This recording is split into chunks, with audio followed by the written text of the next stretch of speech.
So today we are going to be talking about a free website change that boosts conversion rate and profit without requiring any code on your part. So what we'll do is we will talk about what the change is. We'll talk about why you should consider implementing it sooner than later. And we'll talk about how you can get started with the change. We've recently been onboarding some new brands into our private program, and this change has been very top of mind as one of our go-to moves to implement in order to make an impact right away. So let's start with the what. And the what is best explained by filling out this table. And if you look closely, the what is right in front of us at the top of the table, and that is our AOV. And in the context of today, it's actually manipulating our AOV through price, which can have a very meaningful impact on your conversion rate, and more importantly, your profit volume, and not just your profit percentage. So let's imagine we have 3 different scenarios selling the exact same product. You've got one with an AOV of $70. Just make this a little smaller. We have one at 80, and then we have another one at 60. Let's just touch up this 80 a little bit. Let's assume we have the exact same variables coming in, meaning all 3 scenarios have 1,000 visitors per day, and they're coming in through $1,000 of ad spend. And just to make this a little bit easier to read, let's play around a little bit with the coloring.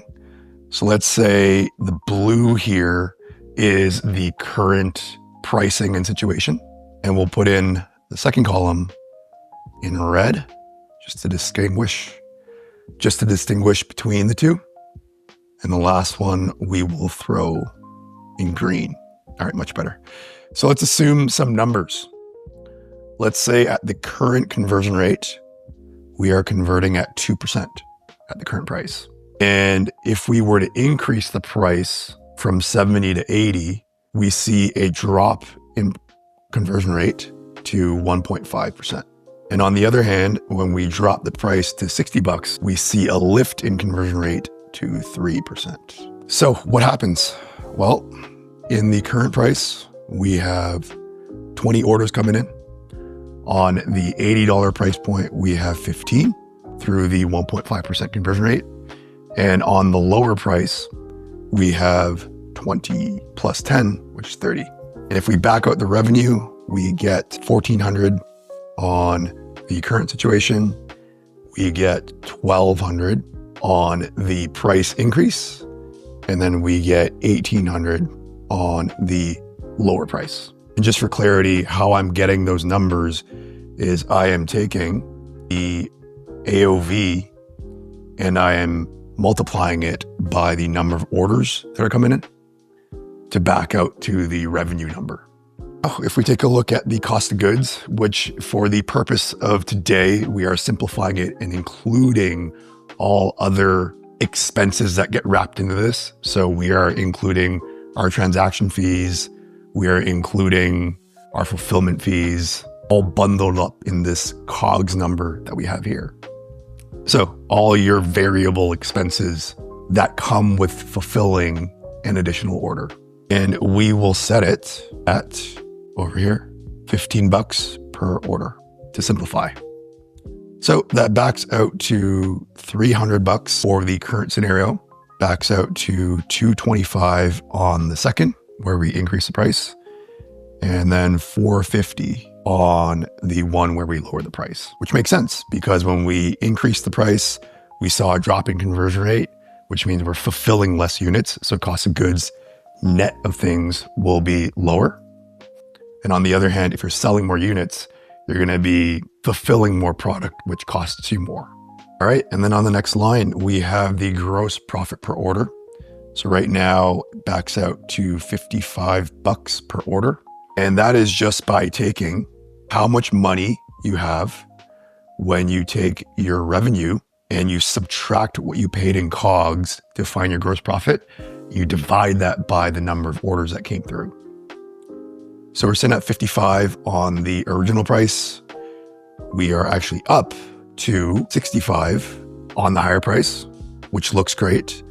And then we're down to 45 in gross profit per order on the lower price. And then backing that out as a percentage, we get about 78.6% on the original scenario.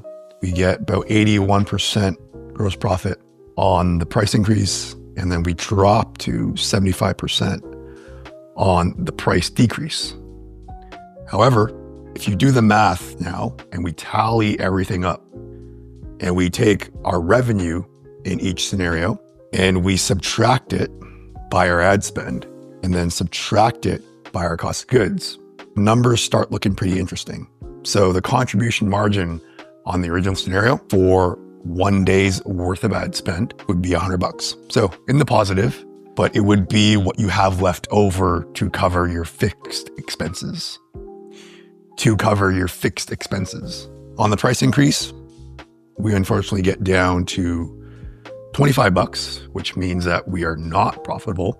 And on the price decrease, despite the lower gross profit per order and lower gross profit percentage, we actually see, let me just bring this over, we actually see a contribution margin in dollars of $350. And one of the things that I like to do is I like to think about extrapolating out what things look like over the long term, even if there's nuance that makes the extrapolation not completely accurate, but directionally informative on what can happen. It helps with processing decisions. So in the original price point of $70, we get a 1-year impact of $36,500 over a year in contribution margin that you can use again to cover your fixed expenses. So what you pay yourself, what you pay your team, what you pay for software costs and taxes. In the next scenario where we raise a price but had healthier gross profit margins, we end up with a 1-year impact of minus $91.25.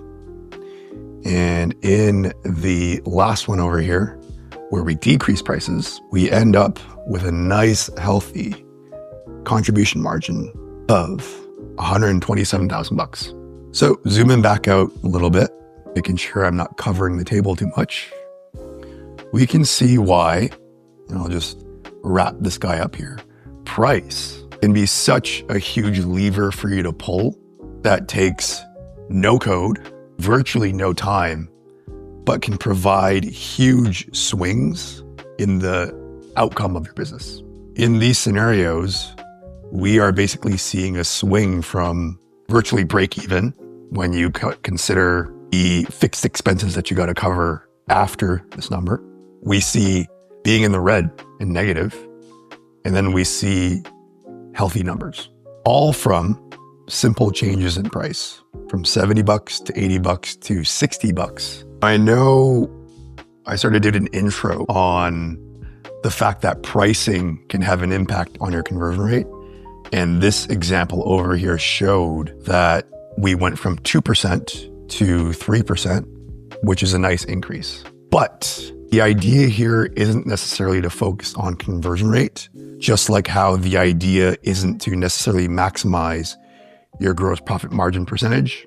The idea instead is to focus on this number down here, which is your contribution margin. Because let's say we had a fourth scenario. So let me just clean this up a bit and we can extend the table to number 4. And in this scenario, let's imagine and get these lines to be lined up. All right, table extended. So now let's imagine we have a fourth scenario here where we did the $80 price point. However, the outcome is different from the one over here, where instead of a 1.5% conversion rate, the conversion rate actually stays the same at 2%, matching the initial circumstance. So if we fill out the rest of the numbers, we get 1,000 visitors across all of them. we get 20 orders at the new price point, yielding $1,600 in sales. We got $1,000 in ad spend to cover the 1,000 visitors. And on the cost of goods, we'll say 300 at $15 a pop per order. And the gross profit per order jumps up to 65 compared to the original scenario. Similarly, the gross profit margin is 81%, matching scenario number 2. But this time around, because of the conversion rate staying steady, we end up with a nice contribution margin of $300 on the day, which, if we extrapolate it out, comes to $109,000, $500, which, interestingly, let's zoom back out a little bit, is better than scenario number 1, but not as good as scenario number 3. The thing is, you don't know until you try. My most memorable experience of this firsthand that changed my impression on the power of price testing forever came from an experiment where I ran dropping prices from $24.95 down to $19.95. And what we saw was a conversion rate difference from 3% to 7%. And this ended up yielding $4K per day in profit, and scaling in May from 0 to, in July, $500K a month. So there's a lot of things you can do with your website and your store. You can add different functions and different features, and they all can work. But those things can take time, money, and energy in order to make happen. Whereas with price testing, it's very easy to run these experiments within a few hours when it comes to the implementation of them. The other thing I want to highlight is the importance of not focusing too much on numbers like conversion rate, numbers like gross profit percentage, because they are important, and definitely, generally speaking, the higher they are, the better. However, the number that I really care about is this one over here, because at the end of the day, we cannot pay the bills with a really high conversion rate, nor a really high gross profit percentage, but we can with contribution margin dollars. As we saw with these scenarios, we saw a drop in gross profit percentage when we dropped it down to $60, right? But we saw a concurrent increase in conversion rate. And on the other hand, in the fourth scenario over here, we saw no change in conversion rate, but we saw an increase in contribution margin. So I like to think about these other numbers that we commonly focus on, like AOV and conversion rate and gross profit percentage, as working in service of your contribution margin. And the analogy I like to give is kind of something like this.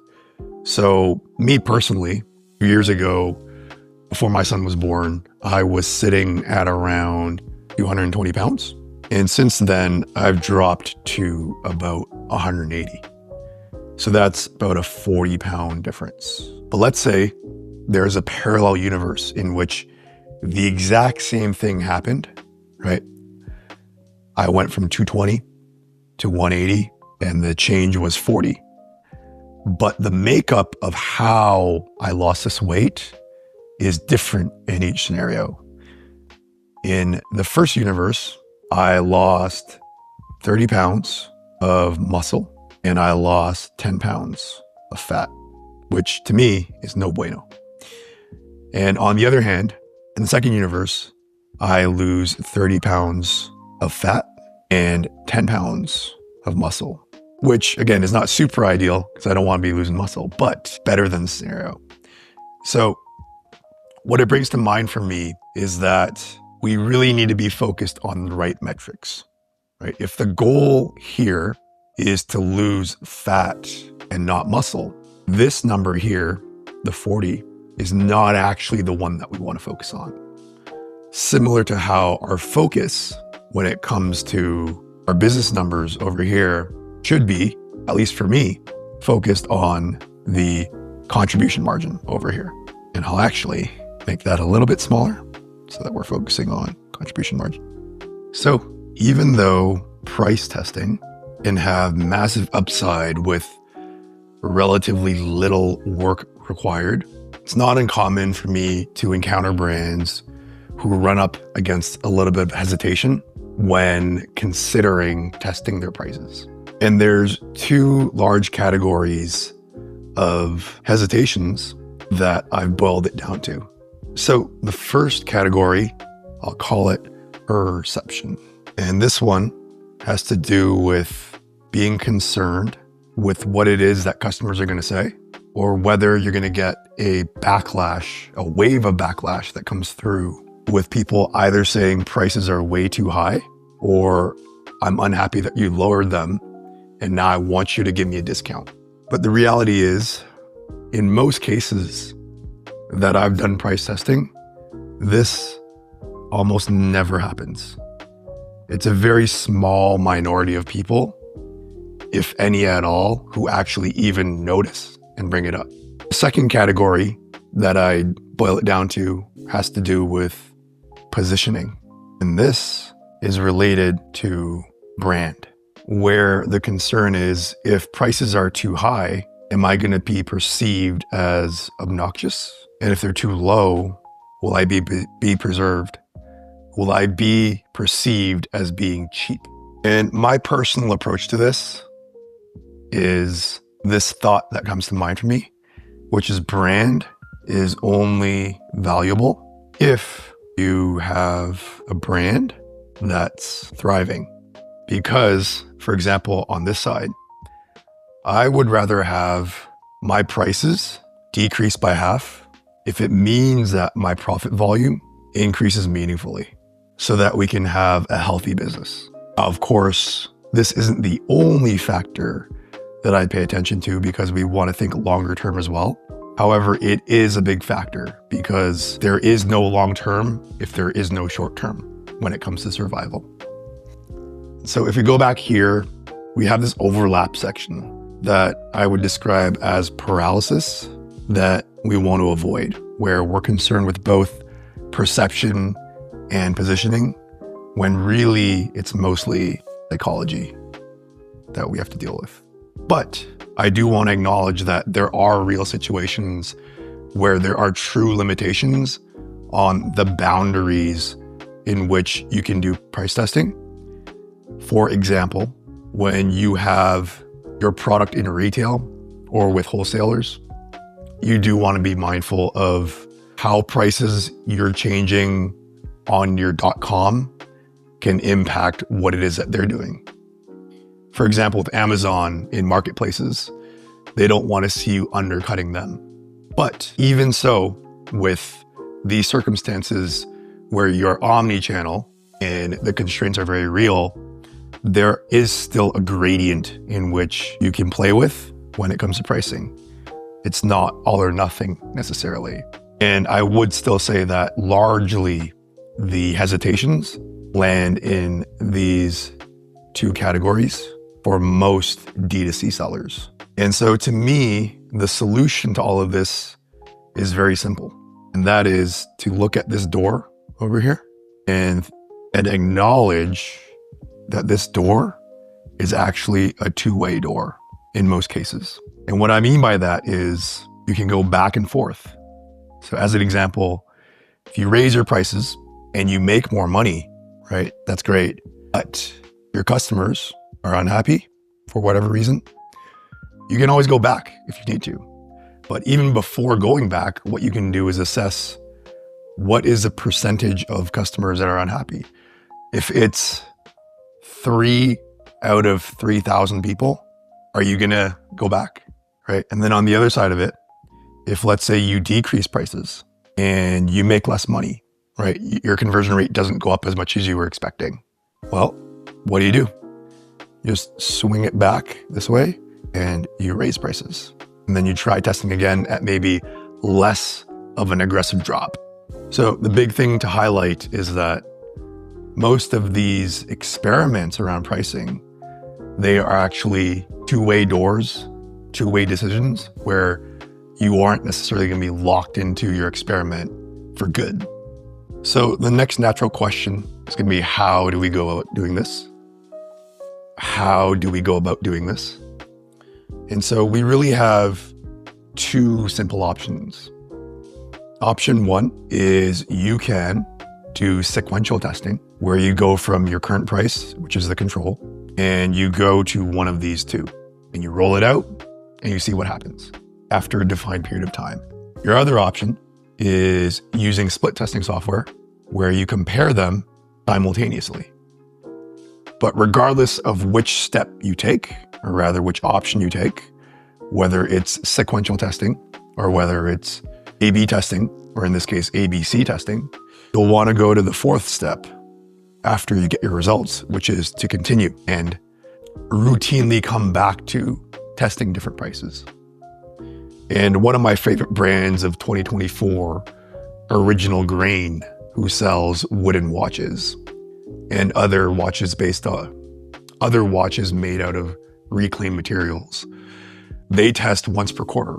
They test twice per quarter. And they've been scaling year over year like crazy.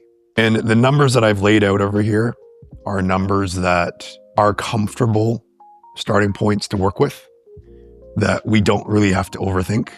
So you can go up 10, 20% or down 10 to 20% or both if you're split testing. Because if we shift back over to the example that we looked at, we actually don't need huge changes in price to see meaningful impact. As we saw with these scenarios, the difference between 70 and 80 is a 14% difference. And the difference between 70 and 60 over here is about a 15% difference. And so depending on the conversion rate impact, the magnitude of change can be quite meaningful, as we saw in these scenarios over here. So if you like stuff like this, if you take a look down below in the description, you'll find a link to hop on our newsletter, where every single day I send you something like this to help you grow profitably. I'll see you in the next one.